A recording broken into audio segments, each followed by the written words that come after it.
But once people started adding to our team, who might have been a little bit different to us or just at a different stage in their career, you're absolutely right. We needed to start getting that knowledge out of our brains and into a system.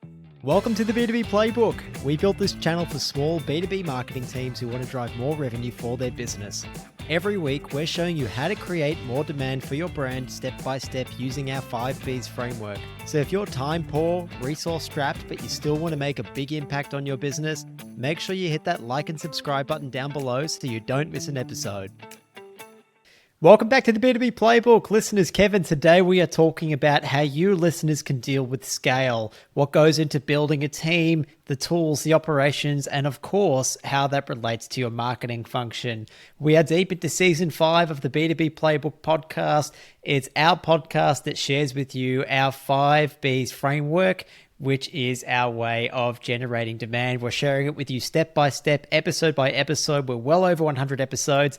We spent the first 4 seasons getting through, I guess, the bulk of the content, Kev. Our first 3 seasons were be ready, be helpful, be seen. Last season, we spoke about how marketers can be better. And this season, we're speaking about be the best. Kevin, what is be the best all about?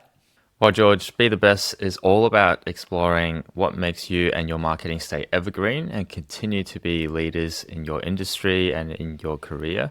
And in doing so, we hope that you see the 5Bs framework become a more circular process and one that continues to deliver improvements for you, your marketing function, and your career. And today, as George said, we're talking about dealing with scale. Now, we don't purport to be experts here. In fact, we're learning a lot of this in our own careers as we go and as we move through different stages of scale ourselves on the B2B podcast, on the B2B Playbook and the incubator. But having both worked with a range of businesses and seen varying methods of dealing with growing pains within marketing departments of different scales, we wanted to share some of our thoughts here as you may embark on this journey yourself very soon. In particular, our bottom line philosophy that we hope to pass on is that if it ain't broke, don't fix it. But if it is broke, don't leave it for too long. Yeah, stick around for this episode, marketers. Kevin has thought more deeply about this than most, and it might not be, really, really direct marketing advice, but it's going to be advice that's going to help you in your day-to-day job in doing your marketing, help you plan things a little bit better, help you get buy-in a little better, which really relieves that sense of anxiety, I think, that drives so many of us, at least for me anyway. So much of that anxiety comes from when there's a misalignment between what you're doing and what the expectations are from those around you. And so that's why I'm very excited to get into this episode. Kev, just to recap where we've been in the last 4 seasons of the B2B Playbook. As we mentioned, first season was be ready, the second be helpful, the third be seen, and the fourth be better. Now, those 4 Bs hopefully set you up for success by ensuring that you really deeply understand your dream customers, which is in be ready. You then created content that was super helpful to them, which started to really build a relationship of trust online and position you as the go-to expert. That was be helpful. And then amplify your helpful content to the right people and accelerate your growth in Be Seen. Last season, we spoke about optimizing your B2B marketing workflow to maximize your impact and be better. And Kev, as you said, we're right now in Be the Best, which is all about exploring what you and your marketing needs to do to stay evergreen and continue to be leaders in your industry. Okay, Kev, you said this week we're going to deal with scale. As we said, we're not full-on experts here. We've definitely had our fair share of experiences in scaling businesses, and in particular, what it's like to be within the marketing team in those businesses, which so many of our listeners are in that position. What can you tell us, Kev, about dealing with scale? Well, George, let's dive straight in. Dealing with scale, as we said, we're really hoping in this episode to share a little bit of our experience and the experiences that we've heard around us about what it's like to be in those marketing teams within scaling businesses. Some aspects we've spoken about indirectly already, but we'll go over everything at a high level today and share some of those examples from our own experience. And in covering this topic, we'll first talk about why it's important to turn your mind to this aspect of your marketing machine. So a little bit about why we're even talking about this, as George said, within a framework that's really talking about building your B2B marketing demand generation engine. Why are we dedicating a bit of time to talk about scale? And then we're going to look at aspects of that, including building a team, sorting out your marketing stack, marketing operations and data management, and finally, even cross-functional collaboration. So first off, why is it important that we consider how you're dealing with scale? Scale, I think, if you're lucky to achieve it, is something that we generally have a tendency to expect to naturally be able to deal with. We hope naturally as we scale, we'll adapt to the size, we'll put in processes that are relevant as they come up. And that is true to an extent, but when things are moving really quickly, when you're really hitting that scale, the upward end of the exponential curve, you'll soon find that you're spending more time fixing issues that arise from trying to apply solutions that you've made before that have worked on a smaller scale to a much bigger use case, and not actually doing the groundbreaking work that you really want to be. So it's actually important to realize that when things are in fact broken, then it's important to deal with it before it gets out of hand. And that is where our philosophy comes from, that if it ain't broke, don't fix it, but if it is broke, fix it soon. Cautionary tale here, just to illustrate the point. As our team, George and I's team, grew on the agency side, we continued to rely on team catch-ups to keep track of what everyone was doing and their capacity at first. So that was probably quite a few months where we stuck to an old system that we had in place, which is very easy to do when it was 2, 3, even 4 people. But as we got to 6, 7, 8 people in the team, we really started to lack that visibility on what the bottlenecks were for our whole team. And it took up a lot of time to either fix those bottlenecks, to find them in the first place, fix them. And then we had the same problem over and over again because we didn't have that process in place to share some of that knowledge. And so finally, we implemented some very simple time tracking for our team. It actually came across the wider business. So we had that visibility on what people were working on. And we also started to streamline some of the client management processes, which whether that was reporting or templates for reporting, emails, things like that. We started to streamline a lot of the processes that initially were bottlenecks that we picked up through our time tracking.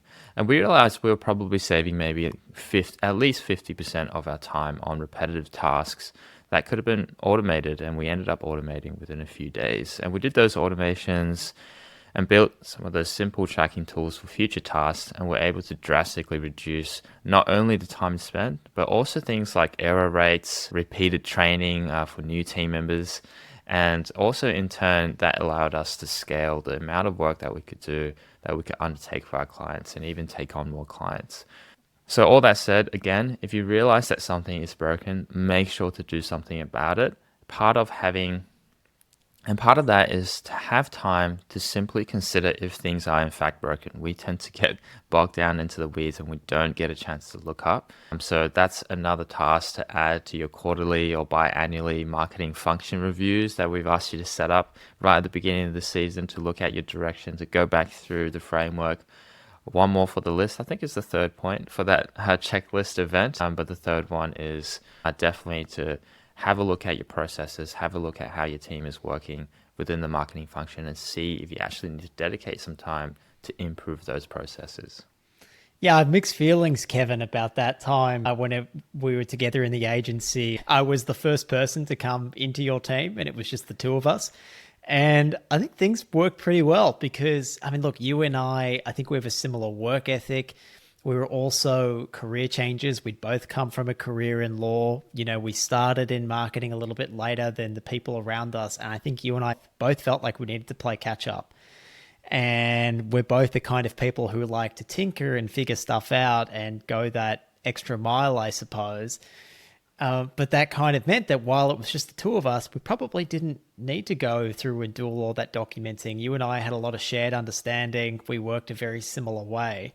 But once people started adding to our team, who might have been a little bit different to us or just at a different stage in their career, you're absolutely right. We needed to start getting that knowledge out of our brains and into a system. And I love that period because, you let me do some of that automating too. And I really got into my Google Sheets formulas and just became pretty obsessed with it. I remember you did too. But God, it just saved so much time in the future, didn't it? When we had those templates all set, when we had those checklists to just run through. It definitely matches my personality too. I like to have those checklists to keep me on task, or I can get distracted by the next shiny object pretty quickly. Yeah, and there's a lot of obviously business philosophies and material on this sort of thing. A common thing is you don't want to rely on having an all-stars team. You want to rely on an all-stars process that an average team can execute at an all-star level. And a lot of things that we were trying to do started to go in that direction because as we scale, I'm not saying we didn't have an all-star team, we certainly did, but to make that life just a bit easier for everyone, we needed to have a look at how we were dealing with scale. And so that's just a quick cautionary tale. Not to waste too much time for our listeners, you need to remember to keep scale in mind as you do your quarterly reviews. And Kevin, like that's a key pain point that I hear from so many of our marketers, particularly those who sign up and want to join the B2B incubator, is not having any systems documented. Part of our program is it's a forcing function. It makes marketers document their marketing strategy. It makes them document their demand creation, their content strategy, every single process inside. We make you write it down. And the reason for that is, look, you're a lonely in-house marketer. You've got so much to do, but until you get these processes down on paper, written down step by step, no one can help you do it. You can't insource it, you can't outsource it, and you'll forever be struggling to have enough time to get anything done. And so I know it's something that you guys feel, and that's why I'm really glad that we're dealing with it in this episode, Kevin, as well. Yeah, in a lot of ways, like the rest of the playbook, like the rest of the framework, we try and bake a lot of these key concepts and helpful things into the process, into the programs, into the frameworks, so that if you follow it, if you go through it, hopefully you'll already be started on that journey quite a long way as well.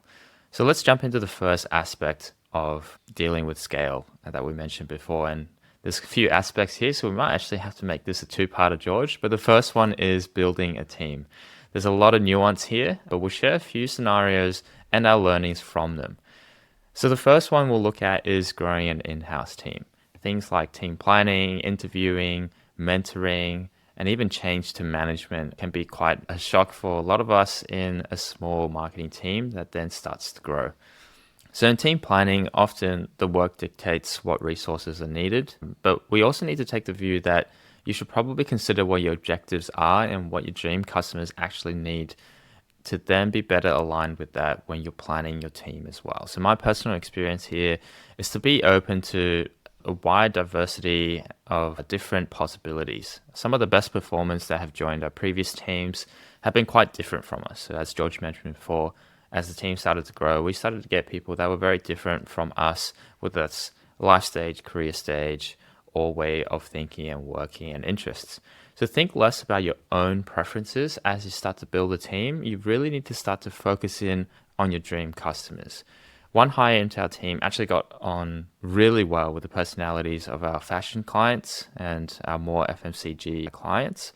And we just had to empower her with the necessary skills and support to thrive in that role. And she very quickly took on the lead role in those client relationships. And we were able to give a lot of responsibility to her. We just had to empower her learning on a technical side or building processes for her so she can really quickly scale there within those relationships. So that's one personal example of when you're looking at team building as you're scaling an in-house team, don't be prejudiced by your own preferences. Focus in on what your dream customers need, what they need to function really well, and then look for the best performance to fit that role.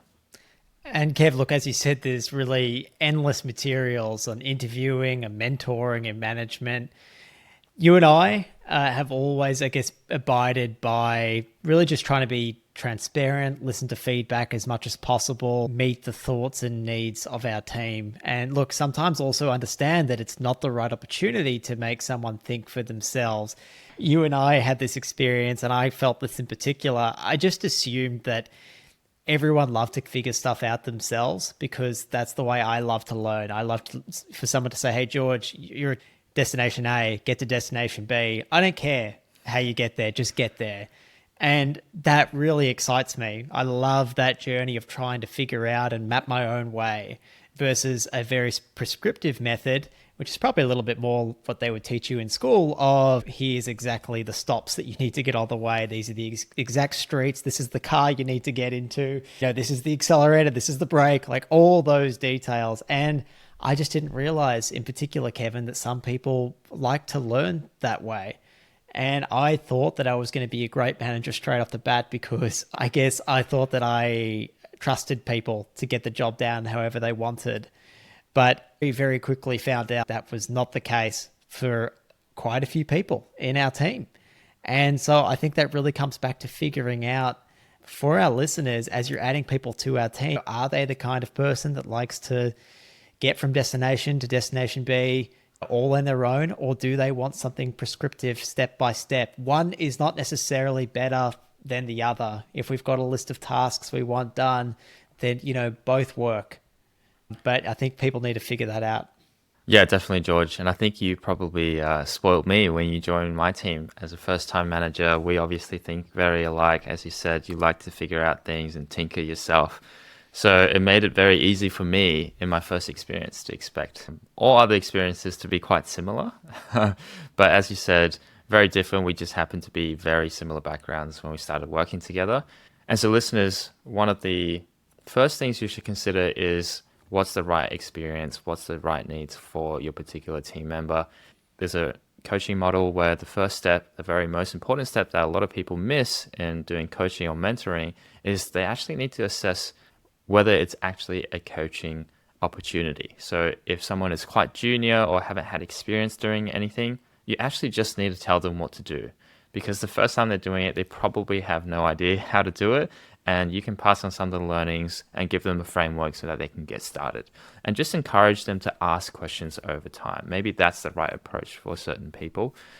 And as George said, maybe someone like him would be a little different. You just need to give him destination A, destination B, and let him at it. But just focus in on your team's individual career aspirations and figure out what's best for them. An analogy here is it's a bit like dating. So you need to let them show their true selves, and that means they'll have a higher chance of not necessarily being the perfect fit for your team or even the business that you're in, but if they are able to find the true selves, if they're able to more quickly show that, you can help them figure out what the perfect fit is for them. And then that's less time wasted by everyone in moving them towards something that's better suited for both your team and for them as an individual. This is something we've learned, again, the hard way in a few of our early hires when they were clearly not as interested in the work that we were doing. But in showing them support, you'll hopefully be able to support them in seeking new opportunities even. And that's really the best thing you can do for them and for yourself and your team as well. Just make sure that you treat everyone like a human. You really take a focus in on the individual career aspirations and figure out what's the best fit for them. And I guess it is a little bit like dating, but that isn't to say date your coworkers. That's a horrible idea. Definitely not. Horrible idea. Look, it's very important to realize that as you start to build that team, more and more of your time should be dedicated to leading and mentoring the team. Kev, as our team grew to 6 or 7 people, we realized that the majority of our efforts are really better served being leaders, inspiring and guiding the team, rather than trying to do everything ourselves, which can be a little bit challenging because you and I both do like to get in the weeds every now and then. We do like to be on the tools, but we just realized that time is better spent building processes for that team to follow. Hence, I guess, the philosophy behind so much of our framework and why we were able to do something like plan 100 episodes in advance of the podcast even starting, because we so believed in frameworks and processes by the time we got around to doing it. You and I were really a roadblock if we were half in, half out of the technical work, because no one really knew where we were up to. And I guess we just needed to trust our team to hold up their end and know that if we gave them the right framework and the right process and the support when they needed it, that they'd be okay. That's exactly right. It's a very important aspect of that scaling the team. As George said, we went from doing everything ourselves to that middle stage where we needed to be building processes to be able to pass on. And then even in the later stage, when a lot of those processes were in place, we needed to actually just accept that 80, 90, 100% of the time sometimes was just leading the team and making sure that they could carry on in their own way. Okay, Kev, let's talk about finding and managing external freelancers and agencies. So many things that our listeners have to deal with. And look, we know that it's never easy to find true partners in these cases. Sometimes it's not economically possible in-house, though, to do every single marketing function. And in this case, if you do have to find an agency, we do encourage you to look for very transparent partners who don't do things like, not give you access to your own accounts or reporting.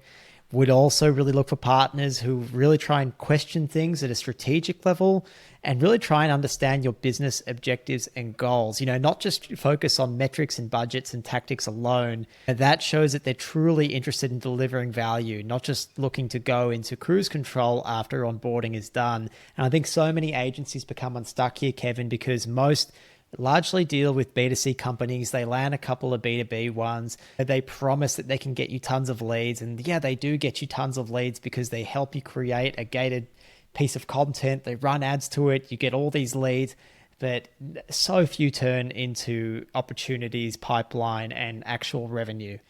And so then the value isn't there. And the reason for that is, look, they're meeting their objectives of trying to get you those leads. That's what they said they do, but they're not tying it all the way through to your business objectives, which is, hey, we actually need good opportunities for sales here and we need revenue. And I think that it's a common pain point that we hear from businesses that have worked with agencies before. And certainly our key indicator for whether an agency will be good, at least one of them that we like to look into, is whether they do that questioning of your business objectives. So they really try and understand what your business is about and what your USPs are and how to really drive that home to your dream customers. Do they really understand your dream customers? Because if that's the case, then they're already on the path to figuring out the right approach to your particular agency and not just to your particular business, and not just applying a cookie cutter approach. Otherwise, if we're looking at freelancers, really our only guideline here is similar to agencies. Have a look at whether they're really getting invested in your business direction, but make sure that communication with those freelancers is treated as if they're part-time employees. There shouldn't really be a difference. You won't be able to get that full respect and buy-in if you don't have that relationship with them for them to do the work that you want them to do. This is something I've personally experienced in managing SEO freelancers. Everyone wants to feel part of the team. If you build that process in where they feel like they're part of the team, they're part of the business and mission, and that doesn't take a lot really when it comes to freelancers to provide that extra care and attention, then that really ensures a much better result and experience for everyone involved. Okay, cool. Very good, Kevin. Okay, listeners, key takeaways for today. Number one is, if it ain't broke, don't fix it. But if it is broke, please don't leave it for too long. That's the guiding principle, because if you leave it for a while, the problem will only get bigger. Trust me, I've tried to let it go away and it doesn't. The second key takeaway is, look, there's more takeaways to follow next week when we address the rest of the discussion on dealing with scale. So sorry to leave you a little bit short there today. Okay, Kevin, listeners, thank you so much again. Look, as always, you can find links to everything we discussed in the show notes, and we're so grateful that each week more and more marketers tune in every Monday morning to the B2B Playbook Podcast. And if we can ask one thing, it would be to please pass the show on to someone who you think would get value from it. Also, make sure you check us out on YouTube, like, subscribe, do all of that stuff. It's a huge help to us, and we'd really, really appreciate it. Thank you, Kevin. Thank you, listeners. Take care and catch you next week. Thank you, George. Thank you, listeners. Catch you all next week.